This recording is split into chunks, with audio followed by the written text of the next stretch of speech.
Le titre d'étoile, c'est une reconnaissance, mais c'est aussi un commencement. Chanel continue cette tradition d'aimer la danse. Le retour fondu. Since I've known Virginie, she's always loved ballet. 3 petits ronds à mi-hauteur. Être danseur, c'est avant tout savoir se renouveler sans cesse. Chanel Podcast.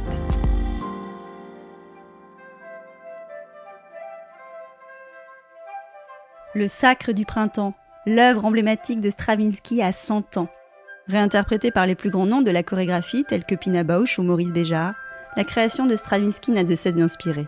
En 2024, c'est au tour d'Abdelmalik, Blancali et David Grimal de faire éclore dans l'entrelac de leur discipline artistique une lecture inédite et collective de ce chef-d'œuvre avec le spectacle Notre Sacre, dont la première s'est tenue le 12 avril à la Philharmonie de Paris. Un siècle plus tôt, c'est Gabriel Chanel qui permit au Sacre du printemps de renaître sous la direction de Serge Diaghilev. Aujourd'hui, la Maison Chanel, fidèle à son histoire et à son attachement à la création contemporaine, soutient ce projet qui célèbre la danse, les corps et le dialogue fécond entre les arts. On va voir ce que ça donne. Je vais mettre la projection peut-être, Charles. Chanel aimait beaucoup les mouvements, aimait beaucoup la danse et a été très proche de la danse. Elle a même créé des costumes pour les ballets depuis pas mal de temps. Et Chanel, aujourd'hui, continue cette tradition d'aimer la danse. Mettez-moi vos places normales, s'il vous plaît. Alors, ce qu'on va faire, c'est que toute la ligne du devant, on se décale d'une place. On voit comment on arrive à cette position. Marquez les derniers mouvements du couple. Voilà. Allez, on revoit ça une fois. Je m'appelle Blancali et je suis chorégraphe, metteur en scène, danseuse et je travaille aussi beaucoup comme directeur de cinéma. Dans ces projets, j'ai fait un peu les liaisons de tout ce qui se passe et ça a été à moi un peu d'être les maîtres de cérémonie pour mettre toutes ces énergies incroyables ensemble et donner un sens aussi à ces spectacles par la mise en scène, par la chorégraphie et les lumières, les vidéos, la dramaturgie. Je pense qu'il faudrait que tu sois là, derrière, tu rentres comme ça peut-être, et tu rentres, ouais, par là, c'est le mieux. Ouais. L'idée a été de raconter à travers la première partie du spectacle, où Malik intervient, les sources du sacre avec aussi l'énergie de notre monde contemporain. Donc on fait des allers-retours entre qu'est-ce qui aurait pu être l'inspiration de cette œuvre dans les musiques populaires et qu'est-ce que c'est aussi une musique populaire aujourd'hui ou qu'est-ce que ça raconte la musique d'aujourd'hui. C'est ça qui est très bon dans la première partie, c'est qu'on a comme un petit voyage dans les possibles origines du sacre, mais aussi la musique électronique. Tu peux laisser un peu à droite, un peu à gauche.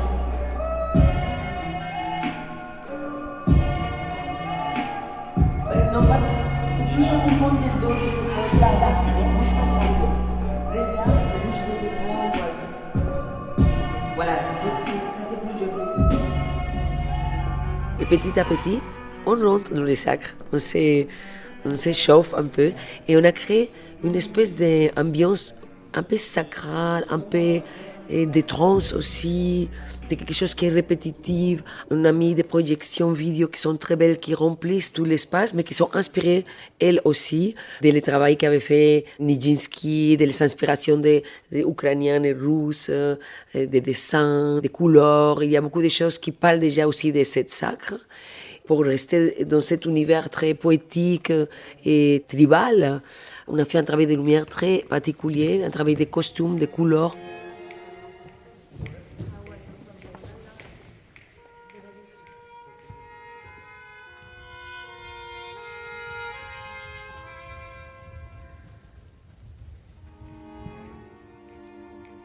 J'ai fait une entrée de l'orchestre où on les voit presque pas arriver, mais d'un coup ils sont là.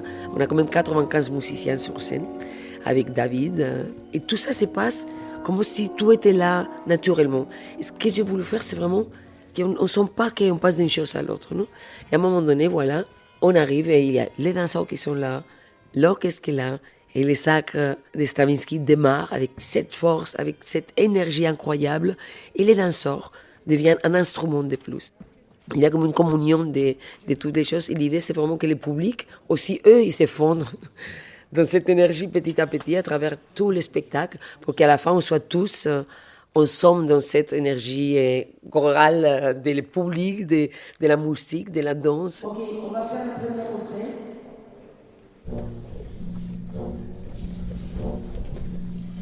Ma danse est toujours une danse qui est très ouverte. Hein. Moi, j'ai travaillé beaucoup avec les danseurs des flamenco, les danseurs des hip-hop, les danseurs des contemporains, les danseurs classiques. Moi, j'aime toutes les danses.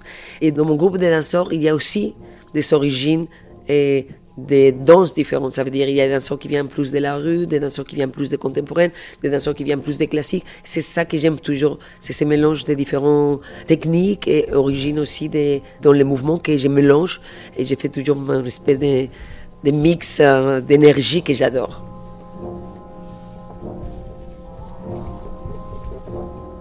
Il y a 18 danseurs au plateau et on a voulu qu'une partie des danseurs soient des pré-professionnels, ça veut dire des danseurs qui n'ont pas encore rentré dans la vie professionnelle, mais qui sont déjà dans les écoles et qui se préparent. Et après, une autre partie qui c'est des professionnels. On voulait parler de ça aussi, ça veut dire qu'il faut donner une chance aux jeunes. Il faut que nous, les créateurs d'aujourd'hui, pensent aussi comment on ouvre les portes pour les créateurs de demain. Par exemple, s'ils font droite, gauche, gauche, si je me tourne pendant qu'ils font gauche, ben je me tourne du coup sur le pied gauche pour reprendre à droite. Et ça, c'est toujours la beauté aussi des projets comme celle-là, c'est qu'on est dans le passé, dans le présent et dans le futur à la fois. Ça, c'est très important. Je pense qu'on doit toujours respecter nos ancêtres, nos passés, nos origines, nos traditions. Parce que tout ça, ça nous enrichit pour être qui on est aujourd'hui et pour être mieux. Quand je vous vois, ça va très bien. Ça va? Et toi, tout va bien? Bon, ça fait plaisir. Salut. On a l'entrée de la technique. Il va venir mettre le pupitre et le pied du groupe. Ok? Allez, et après, on aura l'entrée de Malik.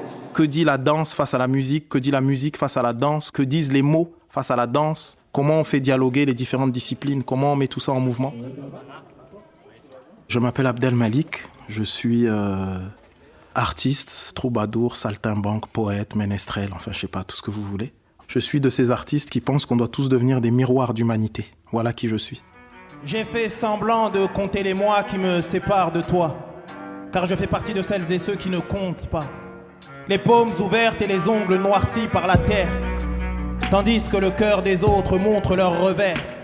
J'avance déjà repu par ton seul souvenir, premier temps, fin des temps, quelle importance pour nous. Dans ce spectacle, je mets la poésie au centre. L'idée, c'est de dire que comment on peut dire l'indicible, comment on peut donner à montrer ce qui ne se montre pas. Et je pense que c'est le propre même de la poésie. Ce que Blanca fait avec la danse, c'est la même chose. On voit des corps mais qui dansent, mais on voit bien qu'il y a plus que ça.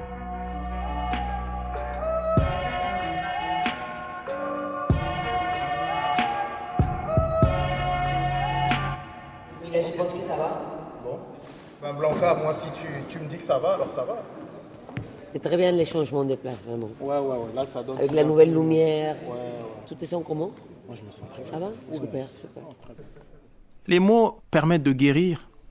Les mots permettent de dire que la possibilité d'un changement positif est possible. Il est essentiel en creux de reconnaître l'autre dans sa singularité. Je ne suis qu'un bourgeon fermé et nul autre que toi ne sait ce qu'il va donner. N'est-ce pas le printemps? À chaque instant, la paix est mon unique chanson. Et donc forcément, il y a un sens rapport aux mots, mais il y a aussi une musique avec les mots. Il y a une musicalité des mots. Donc comment on dit ces mots? Comment on les positionne par rapport à la musique concrète? Comment on devient un autre élément instrumental d'une certaine manière? Parce que la voix est l'instrument primordial, à la fois une percussion, à la fois de l'harmonie, à la fois elle amène cette émotion-là, une émotion particulière. Et ce qui est fou, c'est qu'on sent que ces mots amènent quelque chose, vibratoirement amènent quelque chose sur le corps des danseurs. Tu sais dire merci, devenant à la fois la mesure et le temps. Moi, le ménestrel aux racines africaines, l'humble griot des quartiers populaires. Dès lors où j'ai appauvri mes vanités, mon orgueil sous-alimenté s'est mis à me supplier de danser la danse de la pluie. Dans ce travail qu'on a pu faire, Blancali, David Grimal et moi-même, c'est qu'on n'a pas fait quelque chose de l'ordre de la fusion, qui amène souvent une sorte de confusion, de mon point de vue, mais plutôt quelque chose d'un dialogue, c'est-à-dire réfléchir sur la notion d'interdisciplinarité. Il y a aussi quelque chose en termes d'époque. Bilal, qui a composé, qui est mon frère aîné, qui compose pour moi, a utilisé les mêmes sources que Stravinsky pour composer le sacre, à savoir des musiques traditionnelles russes, ukrainiennes, etc. Et donc voilà, tout ça, c'est l'histoire d'un dialogue.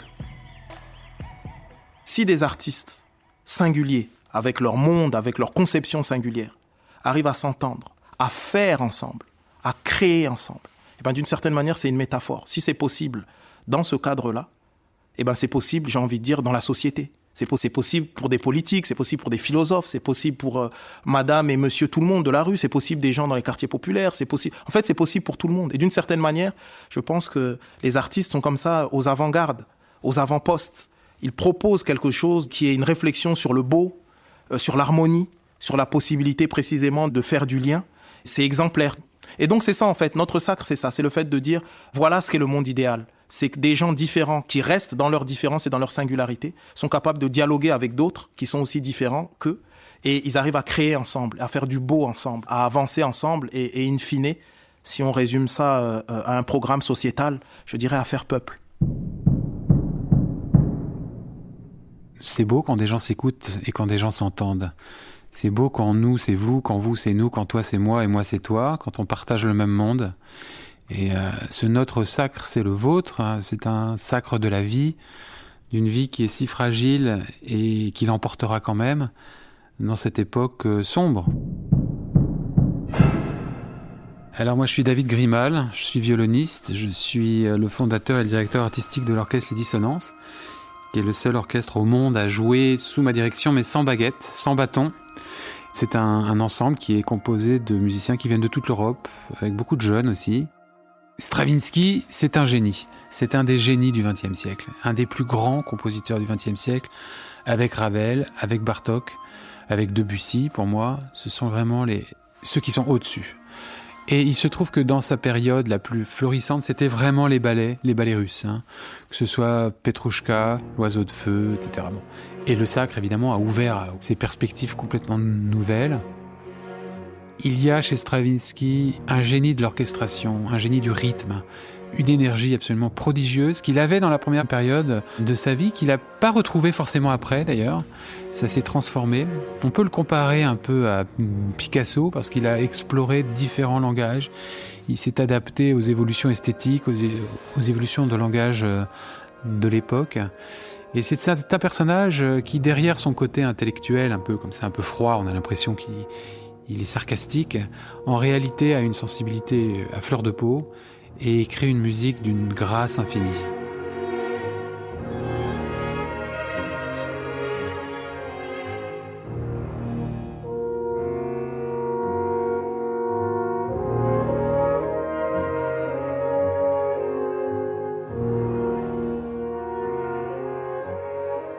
Le Sacre du printemps de Stravinsky, c'est une œuvre mythique pour le ballet. On parle souvent du scandale de la création du sacre, et les gens pensent que c'est à cause de la musique, alors qu'en réalité c'était à cause de la chorégraphie qui était extrêmement osée pour l'époque, qui avait choqué la bourgeoisie parisienne. C'est un des plus grands ballets, un des ballets les plus symboliques de la modernité, donc c'est une évidence. Moi, le travail que je fais avec les dissonances, il est très organique, il est basé sur l'écoute et c'est l'œuvre qui sort en fait. Hein. Donc tout mon travail de direction, c'est justement de ne pas diriger. Tout mon travail, c'est de ne pas être l'arbre qui cache la forêt, c'est de la révéler. Et je n'apporte pas une conception personnelle. Ma croyance dans la société humaine, c'est que la collectivité est capable de résoudre la complexité là où l'individu n'en est pas forcément capable.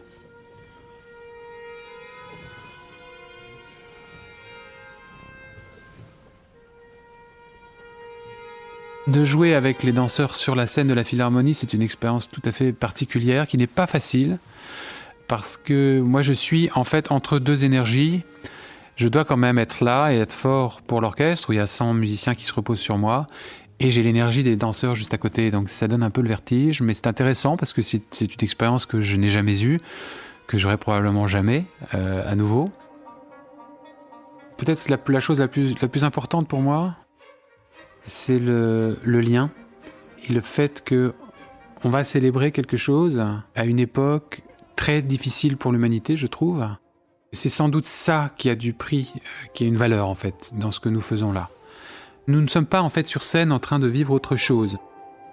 Nous essayons de créer des contre-feux dans les âmes des gens, pour qu'ils aient de l'espoir en fait. Parce qu'il faut absolument célébrer la vie, il faut absolument célébrer cette énergie-là, cette générosité, cet amour envers et contre tout, et il faut que ça gagne. Il faut que ça gagne. Donc pour moi, c'est ça qui est important dans les représentations de notre sacre. On est dans un moment dans le monde où on doit s'écouter, se réunir, apprendre les uns des autres. Les cultures doivent réapprendre à échanger, à s'admirer, à s'aimer, parce que c'est dans nos différences qu'on est riche, qu'on est fort. Je préfère parler de ça, c'est de cette multiculturalité qu'il y a aussi dans les danseurs, dans l'orchestre, dans le travail de nous trois.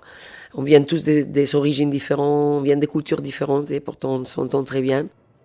C'est vraiment comment faire que tout ça devienne une seule chose, une œuvre, une fête d'union et d'amitié et d'amour.